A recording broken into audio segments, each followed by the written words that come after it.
Sekarang kita masuk bagian yang kedua, disebut namanya air mutaghayyir. Baca hukum air mutlak yang berubah.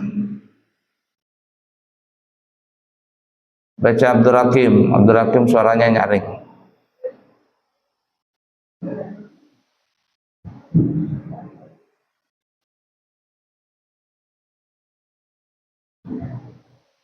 Segera.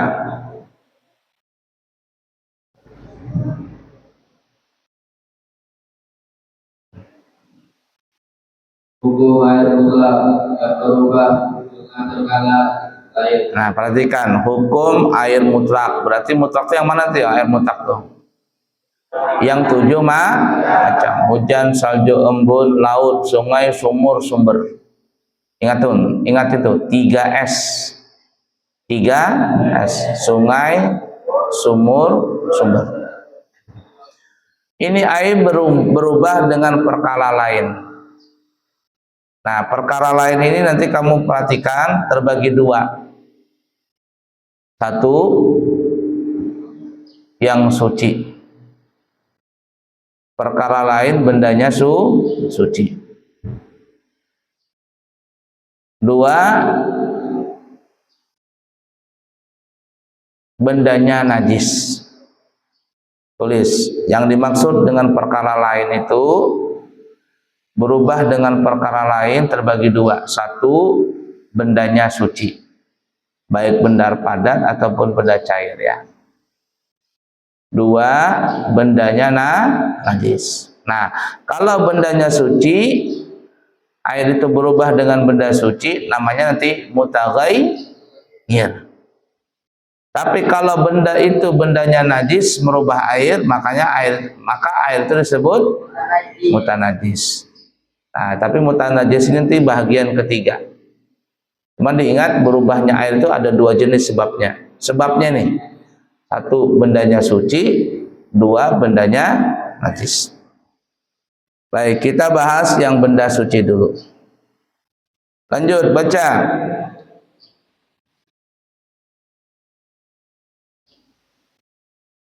La ilaha illallah. Hukum air ini sebagaimana hukum air mustakmal, yaitu suci dan tidak dapat digunakan untuk bersuci dengan beberapa syarat. Stop, ingatin nih. Jadi masuk air mutaghayyir ini maksudnya mutaghayyir berubah dengan benda suci. Nah, mutaghayyir itu tulisin kalau mau tahu ya, disebut air mutaghayyir. Situ kan nggak ada tulisannya. Ini namanya mutaghayyir. Bi'ainin tahir, dengan benda yang suci. Nah, jadi mutaghayyir dengan mustakmal ini satu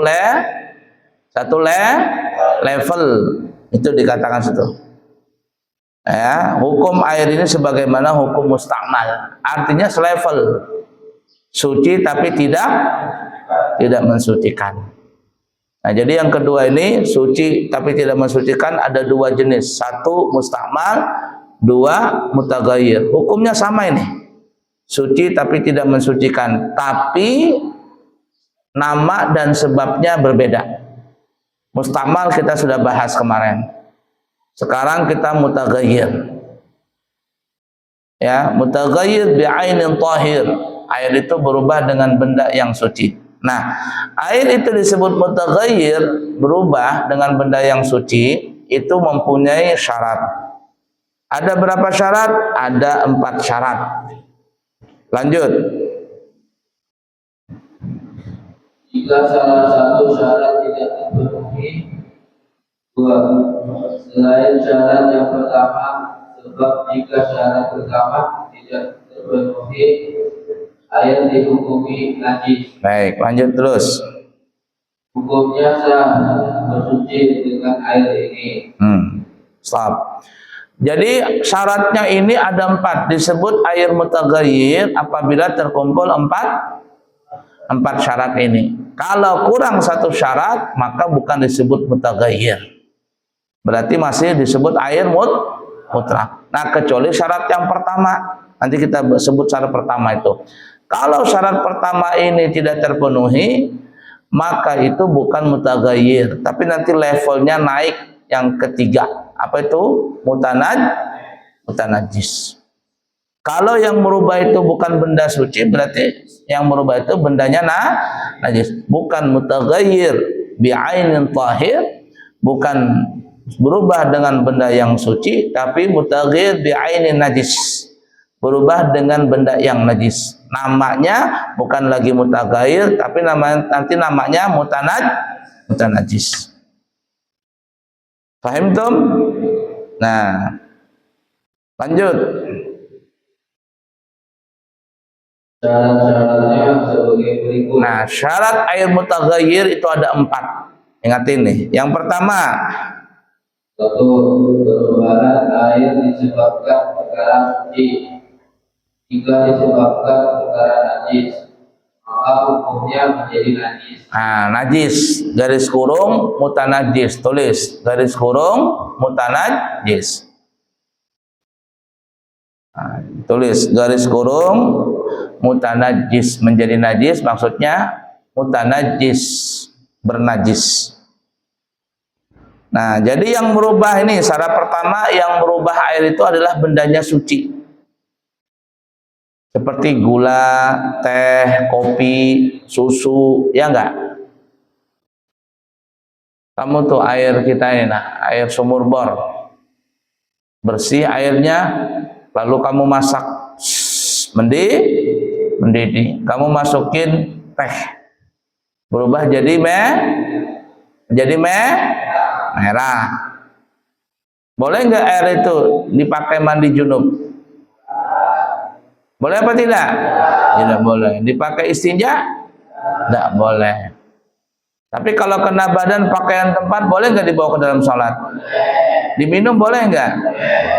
Wah, kurang manis sih. Ini namanya teh tawar. Ditambahin lagi gula.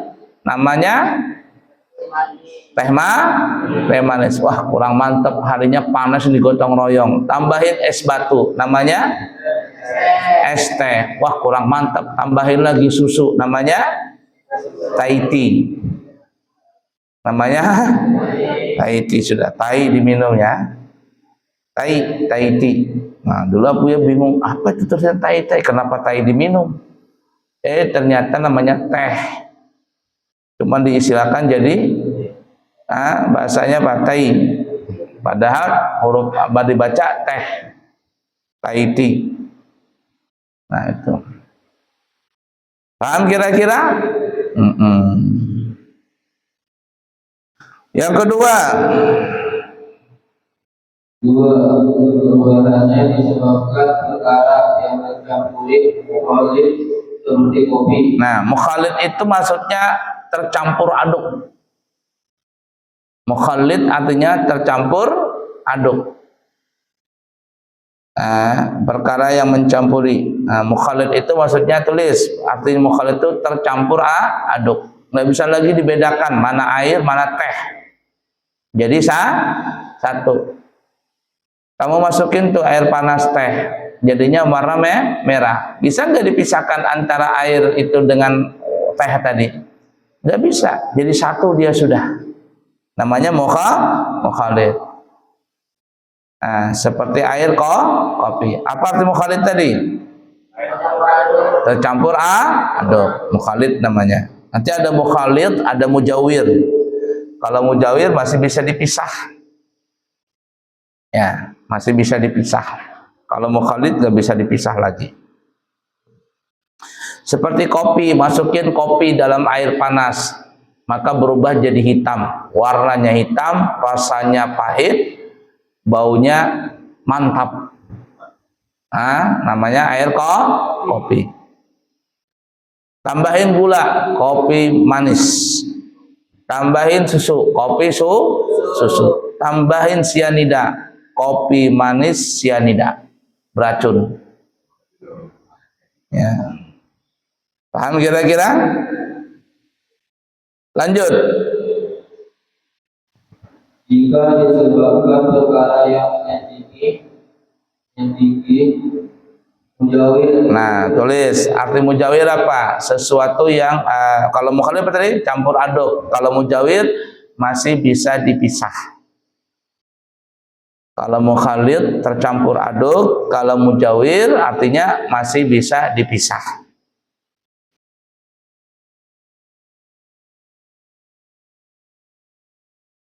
Mujawir masih bisa dipisah.